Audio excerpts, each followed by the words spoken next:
terze probabilmente lo avrebbe esposto a questo prezzo. Sostenere le famiglie con un figlio disabile, questo è l'obiettivo della cosiddetta legge Dopo di noi. E a Napoli, in campo, al fianco delle fasce più deboli, il Consiglio notarile con una speciale guida. Anna Testa.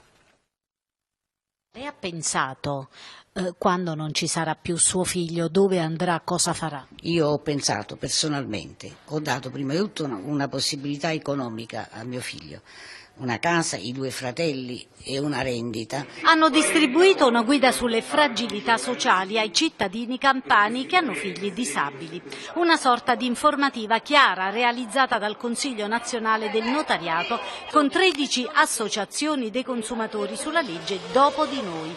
Nell'opuscolo vengono indicati gli strumenti per sostenere le persone con disabilità grave dopo la morte dei genitori.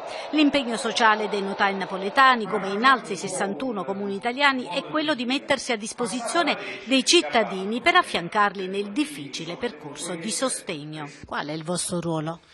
È un ruolo importante perché il legislatore attribuisce a questi istituti a tutela dei disabili agevolazioni ed esenzioni di carattere fiscale qualora siano redatti con atto notarile. In Campania sono tante le famiglie che ogni giorno fanno i conti con la disabilità del proprio familiare. La legge sul Dopo di noi per il sostegno ai disabili, in vigore da circa un anno, è ancora in fase di rodaggio. Su questa legge ho un solo dubbio: temo che possano le varie organizzazioni che sono state messe in campo per il Dopo di noi diventare anche una forma di clientelismo, un modo per appropriarsi anche di questo settore per fini speculativi.